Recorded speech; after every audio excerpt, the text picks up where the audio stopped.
जोहार। जेएसएससी परीक्षा में फिर से आपका स्वागत है। आज हम लोग झारखंड के महत्वपूर्ण टॉपिक यानी कि झारखंड के वाद्य यंत्र के बारे में पढ़ने वाले हैं। ये जो टॉपिक है दोस्तों, ये नागपुरी भाषा और साहित्य के लिए इम्पोर्टेंट तो है ही, लेकिन इसके साथ साथ जो झारखंड के सामान्य ज्ञान रिलेटेड है, इसमें भी एक आध दो प्रश्न यहाँ इस टॉपिक से पूछे जा सकते हैं। ठीक है, तो ये जो टॉपिक होगा बहुत ही इंपॉर्टेंट होने वाला है आने वाले झारखंड के सभी एग्जाम के दृष्टिकोण से। इस टॉपिक का नाम है झारखंड के वाद्य यंत्र। ठीक है, तो चलिए हम लोग झारखंड के वाद्य यंत्र को आरंभ करते हैं। ठीक है, चलिए तो पहला पॉइंट यहाँ से दिया गया है झारखंड के वाद्य यंत्र का टॉपिक में कि यहाँ पास गाजा बाजा नाच के बिना जनजातीय समुदाय अधूरा है।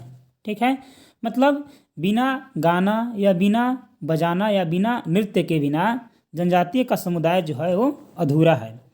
जनजातीय समुदाय के गीत विशिष्ट प्रकार के रोगों से पगे होते हैं, रागों से पगे होते हैं, यानी कि जो जनजातीय समूह का जो गीत होता है विभिन्न प्रकार के राग उसमें रहता है।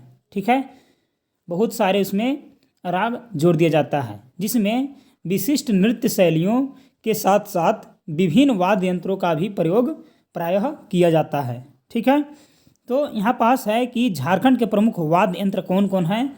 तो झारखंड के जो प्रमुख वाद्य यंत्र हैं वो लगभग यहाँ से 3 हैं। ठीक है, जो प्रमुख हैं, और बाकी उनके सारे एग्जाम्पल होंगे। जैसे कि पहला है यहाँ पास कि झारखंड का पहला ताल वाद्य यंत्र। ठीक है, इसमें ताल को मिलाया जाता है।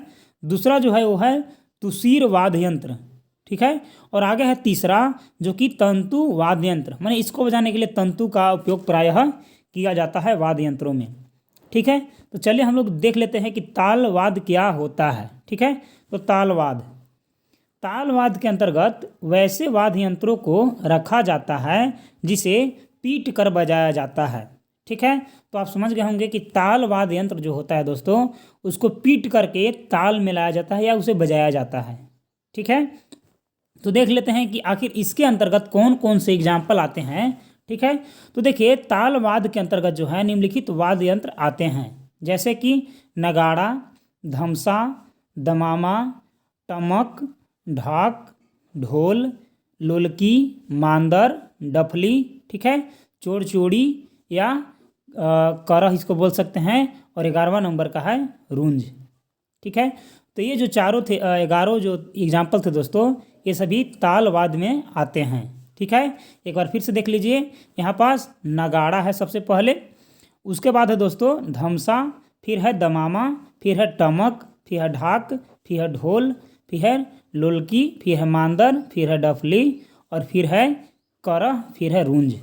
ठीक है, तो चलिए हम लोग एक एक करके इन सभी एग्जाम्पलों को देख लेते हैं कि आखिर ये वाद्य यंत्र कैसे होता है या कहाँ पे बजाया जाता है। ठीक है, तो देखिए सबसे पहला जो है वो नगाड़ा है।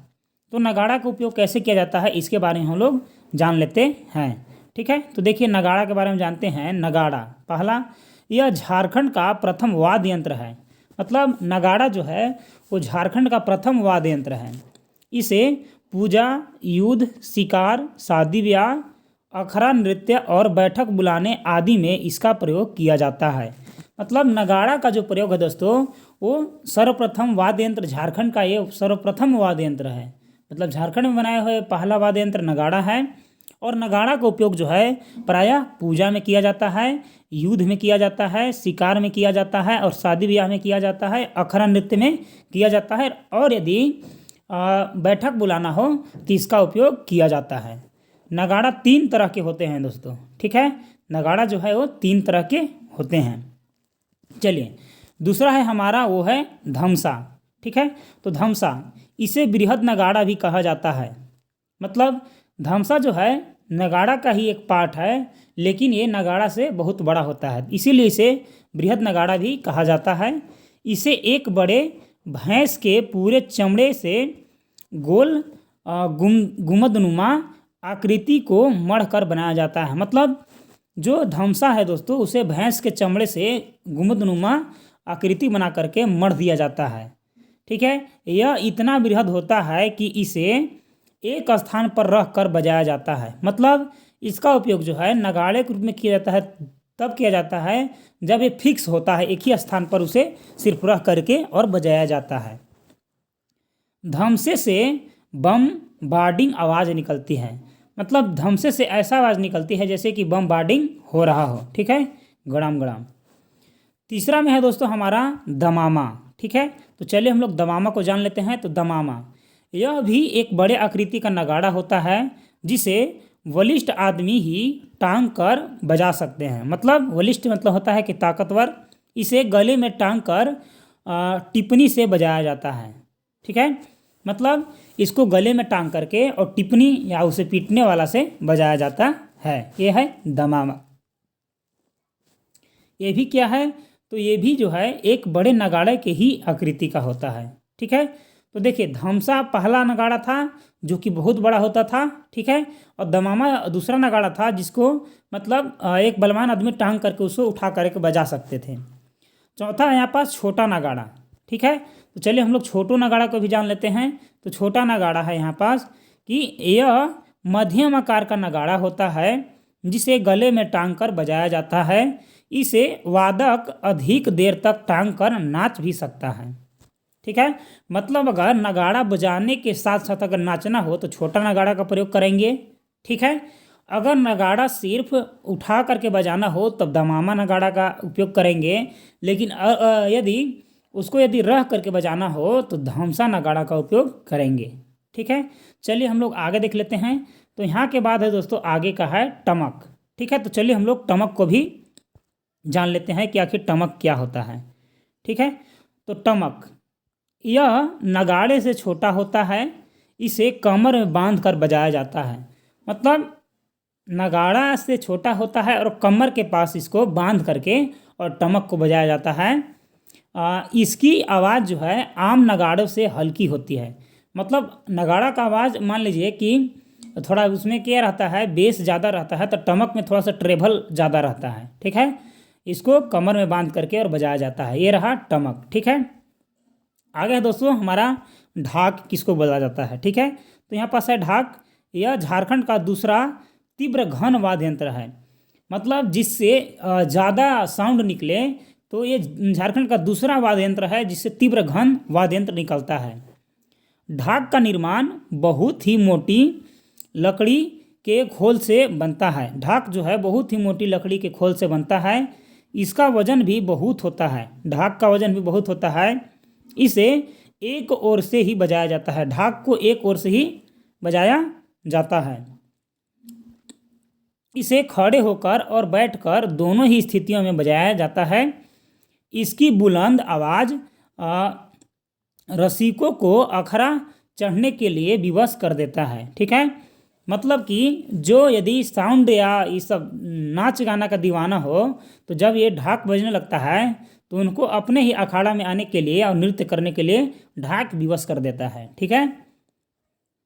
चलिए इसके आगे है यहाँ ढोल के बारे में, ठीक है। तो हम लोग यहाँ पास क्या जाने, तो ढाक में जाने कि इसे एक ही ओर से बजाया जाता है और इसे खड़ा होकर के और बैठकर दोनों स्थिति में बजाया जा सकता है। ढोल, ठीक है, यह ढाक से थोड़ा छोटा होता है। ढाक और ढोल की बनावट एक जैसी होती है, ठीक है। इसे बाएं हाथ में टिप्पणी से तथा खांडी के सहयोग से बजाया जाता है, ठीक है। ढोल जो है इसको पीट करके या खांडी से भी इसको बजा सकते हैं, ठीक है। तो इस पेज में हमारा 7 जो नृत्य था इस पेज में था, 7 वाद्य यंत्र झारखंड का प्रमुख था। चलिए हम लोग आगे दूसरा पेज में चलते हैं और उससे संबंधित टॉपिक को देखते हैं, ठीक है। तो ये रहा हमारा अगला पेज। तो यहाँ पास आ गया 8वां नंबर का, ये रहा दोस्तों वो, उसका नाम है ढोलकी, ठीक है। तो ढोलकी के बारे में जान लेते हैं।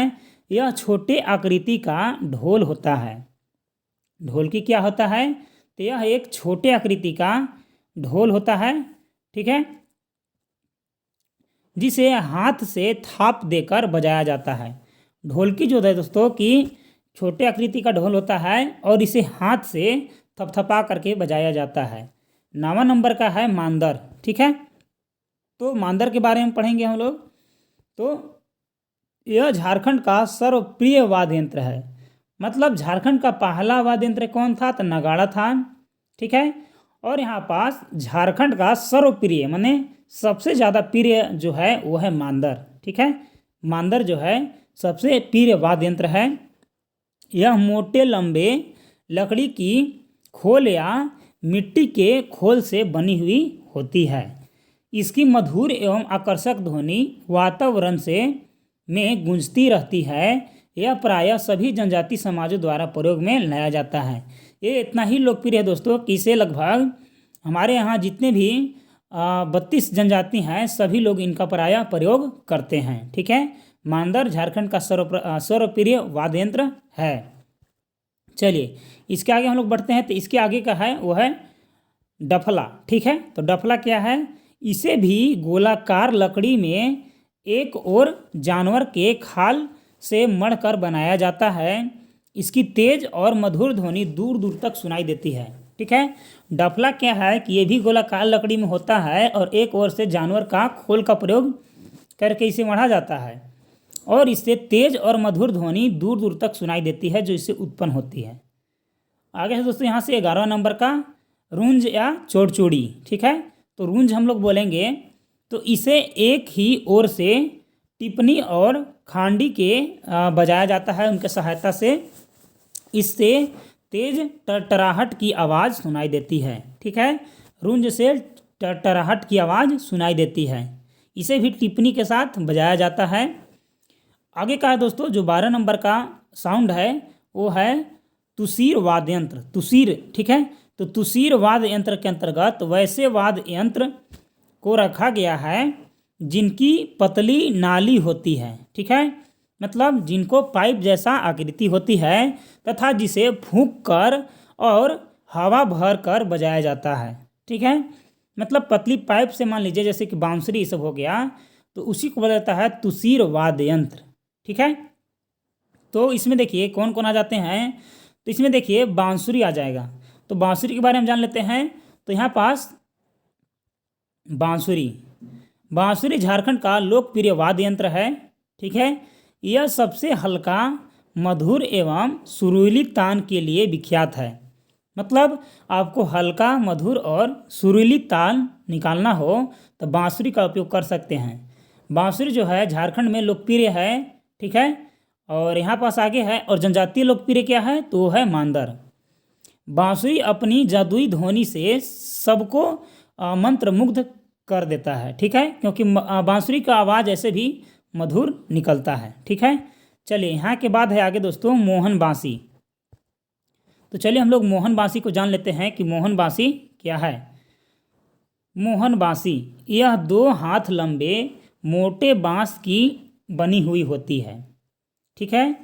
इससे 2 बांसुरी की आवाज़ सुनाई पड़ती है। मतलब एक ही को बजाते हैं लेकिन लगेगा कि 2 बांसुरी आवाज़ सेम टाइम पर बज रहा है। ठीक है। आगे है तिरियो। यह 2 बांसुरी को एक बांस के पाइप से जोड़ा जाता है और इसे बांस की पाइप लाइन की सहायता से बजाया जाता है। ठीक है। ये कहलाएगा तिरियो। इसकी धुन मदमस्त करने के लिए काफ़ी है। इससे भी जोड़े बांसुरी का धुन निकलता है। तिरियो से भी लगेगा कि 2 बांसुरी बज रहा है और उसमें क्योंकि बांस के सहायता से 2 बांसुरी को कनेक्ट किया जाता है उसके बाद उसे बजाया जाता है। तो 16 नंबर का है आगे मुरली। ठीक है। तो यह बांसुरी का छोटा रूप होता है। मुरली जो है बांसुरी का छोटा रूप होता है। इसे सीधे मुंह में लगाकर फूंक कर बजाया जाता है। मुरली को सीधे मुंह में लगाइए और फूंक कर उसको बजाया जाता है। आगे है कि जोड़ा मुरली 2 मुरली की आकृति में जोड़कर बनाया जाता है तथा इसके दोनों मुरली के 4 छिद्र पर अंगुली नचा कर बजाया जाता है। इसकी मधुर ध्वनि बड़ी प्रिय होती है। ठीक है। चलिए इसके बाद है आगे सहनाई। ठीक है। यह मुरली का ही एक भिन्न रूप है। ठीक है। सहनाई जो है क्या है एक मुरली का ही भिन्न रूप है जिसमें फूंकने के लिए पला सरी में लगा होता है। मतलब फूंकने वाला पला जो है उसी में लगा होता है। सरी खंडा से जुड़ा होता है और खंडा कौसे पीतल या कांसे या पीतल के चोंग से बना होता है। ठीक है, तो ये रहा हमारा शहनाई, यहाँ पर से रहा बजाने वाला उसका खंडा। ठीक है, ये जो रहेगा कांसा या पीतल का रहेगा। इसकी तीव्र एवं मधुर ध्वनि मन को झनकृत कर देता है। ये रहा शहनाई। ठीक है, चलिए आगे है हमारा 19 नंबर का वाद्य यंत्र जो है यहाँ पास सिंघा शंखवा। ठीक है, सिंघा शंखवा है ये। यह भैंस या अन्य पशु के खोखले सींगों से बना होता है। इसके नुकीले भाग के धंसे हुए भाग में छोटा से छिद्र में फूंक मारने पर सिंह का चौड़ा भाग चोंग का काम करता है। ठीक है, यानी कि चोंगे जैसा आवाज़ निकलता है जिससे शंख की तरह आवाज़ निकलती है। इसके लिए इन्हें शंखवा भी कहा जाता है, इसीलिए इनका नाम है सिंघा शंखवा। चलिए आगे हम लोग नेक्स्ट पेज में चलते हैं और हमारा जो अगला वाद्य यंत्र है वो है भेर। ठीक है, तो चलिए हम लोग भेर के बारे में जानते हैं। तो 20 नंबर का वाद्य यंत्र है भेर। यह झारखंड का तुरही है। ठीक है, इसे बजाने के लिए मजबूत डंडे की ज़रूरत होती है। इसकी पाइप पीतल या तांबे की बनी हुई होती है। इसके अंतिम भाग के चोंगे के कारण इसकी ध्वनि दूर दूर तक सुनाई पड़ती है। ठीक है, तो वो था भेर। भेर को झारखंड का तुरही भी कहा जाता है, याद रखिएगा। चलिए आगे है यहाँ से नरसिंहा। ठीक है, यह अंग्रेजी के सी और एस आकार के आकृति होती है। नरसिंहा में इसकी बनावट भेर की तरह होती है। इसके बजाने के से हाथी के चिंघाड़ने की आवाज़ आती है। ठीक है, मतलब नरसिंहा को बजाएंगे तो लगेगा हाथी बोल रहा है। इसका उपयोग भेर की तरह युद्ध, विवाह, शिकार, छऊ, पाइका आदि नृत्यों में की जाती है। ठीक है, तो एक था मोहन बांसी और एक है मोहन बंसी। ठीक है, तो चलिए हम लोग मोहन बंसी को देखते हैं। तो यहाँ पास है दोस्तों मोहन बंसी। इसे खड़ा एवं सीधा रहकर बांस की पतली नली से फूंक मारकर बजाया जाता है। आगे है तिरिया। तो ये दो बांसुरों को एक बांस के पाइप में जोड़ करके बजाया जाता है। ठीक है, तिरिया हम लोग जान लिए थे और जोड़ा मुरली भी हम लोग जान लिए थे कि जोड़ा मुरली क्या है। ठीक है, तो चलिए अब आगे है यहाँ पास तंतु वाद्य यंत्र। ठीक है, तो तंतु वाद्य यंत्र को हम लोग डिस्कस कर लेते हैं कि क्या होता है तंतु वाद्य यंत्र। ऐसे वाद्य यंत्र जिसे तार, रेशम की धागा, बांस के पतले सिकनुमा ताज या घोड़े के बाल से बनी डोरी से बजाया जाता है। ठीक है, मतलब उसमें तंतु जैसा आकृति होता है और उसी तंतुओं को किसी चीज़ के सहारे से बजाने से उससे आवाज़ निकलता है। तो जो पहला तंतुनुमा या तंतु वाद्य यंत्र है वह है टोहिला। ठीक है, तो टोहिला को हम लोग जान लेते हैं। यह कद्दू में खोल से एक बांस की लाठी पर विशेष प्रकार की रस्सी बांधी जाती है और रसम के तार द्वारा संगीत की कोमल ध्वनि धीमी आवाज़ में सुनाई पड़ती है। श्रृंगार और करुण रस के गीतों में इसकी मधुर ध्वनि सुनाई पड़ती है। ठीक है, आगे है यहाँ पास केंद्रा। यह दो कद्दू के गोलाकार खोल से छिद्रन बिना की भांति बना होता है। इसके तार बांस पर के शायर के स्पर्श से मधुर गीत संगीत को बड़ी मधुरता के साथ बजाया जाता है। आगे है यहाँ पास बनम। तो बनम जो है यहाँ पास वो है यह लकड़ी के कलात्मक रूप से बने वायलिन होते हैं। ठीक है, इसे एक प्रकार के धनुष से जो घोड़े के बाल से बंधा होता है बनम में बंधे धागे से घर्षण करती है जो स्वयं घोड़े के बाल से बंधी होती है। दोनों घोड़े की बाल के रेतन से अत्यंत कोमल मधुर ध्वनि हृदय को आह्लादित कर देती है। मतलब बहुत ही प्यारा साउंड बनम से निकलता है। ठीक है, ये रहा दोस्तों झारखंड का अंतिम वाद्य यंत्र सारंगी। ठीक है, सबसे प्रिय मीठी तान देने वाली मानवीय ध्वनि को बिल्कुल करीब का यह वाद्य यंत्र झारखंडी पहचान के लिए होता है। मतलब सारंगी में आपको जैसा जो व्यक्ति गाता है वैसा सेम टू सेम उसको साउंड वहाँ से उत्पन्न कर सकता है उस वाद्य यंत्र से। करुण एवं श्रृंगार रस के गीतों में एकल वाद्य यंत्र के द्वारा इसकी धुन मन को छू लेती है। इसके ऊपर कई कलात्मक त्रुटियाँ बाएं दाएं बाएं इनकी सुंदरता की वृद्धि कर देती है। इसके तारों पर जब घोड़े के बाल से रेता जाता है तब सचमुच इनकी ध्वनि जादू भरी हो जाती है। ठीक है, तो ये था दोस्तों हमारा झारखंड का प्रमुख वाद्य यंत्र। ठीक है, तो हम लोग नेक्स्ट पेज में देख लेते हैं, कुछ आगे है यहाँ से। तो दोस्तों जो 30 नंबर का वाद्य यंत्र है वो है यहाँ पास भुआड़। ठीक है, तो चलिए हम लोग भुआड़ को भी डिस्कस कर लेते हैं।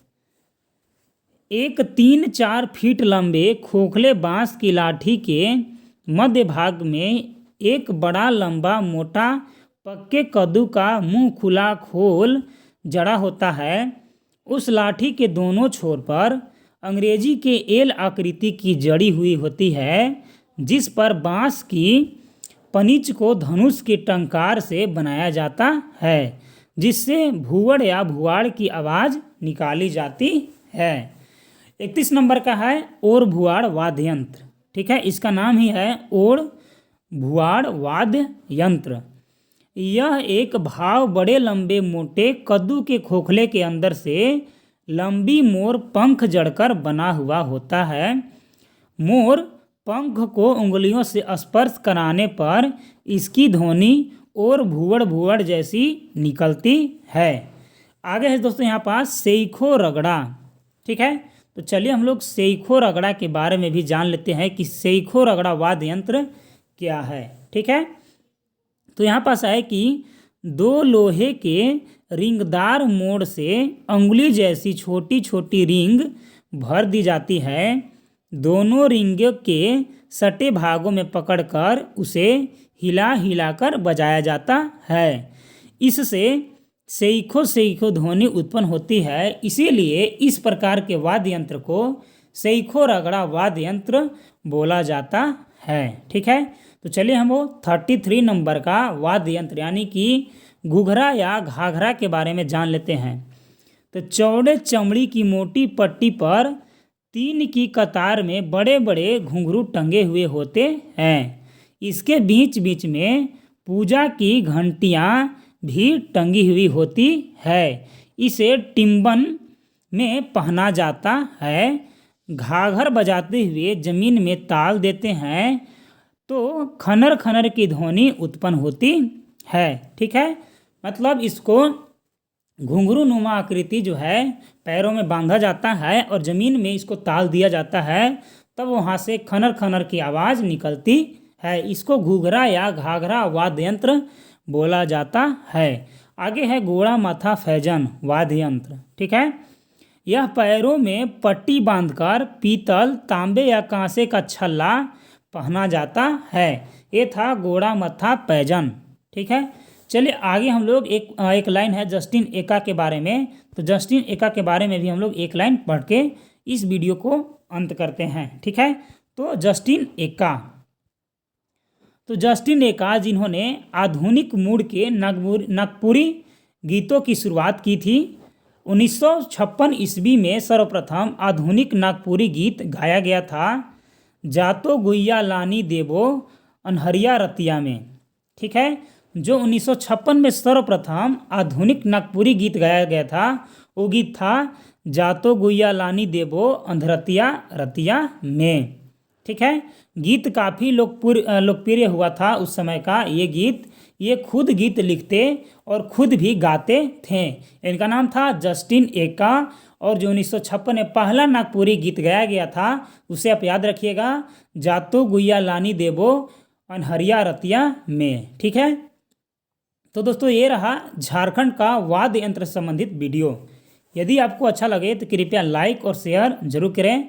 और यदि जेएसएससी के किसी भी एग्ज़ाम के लिए आपको किसी भी टॉपिक का वीडियो चाहिए तो आप हमारे चैनल के प्लेलिस्ट में जरूर जाएं। और अभी तक आपने यदि हमारे चैनल को सब्सक्राइब नहीं किया हो तो कृपया सब्सक्राइब कर दें। मिलेंगे अगले वीडियो में, तब तक के लिए धन्यवाद।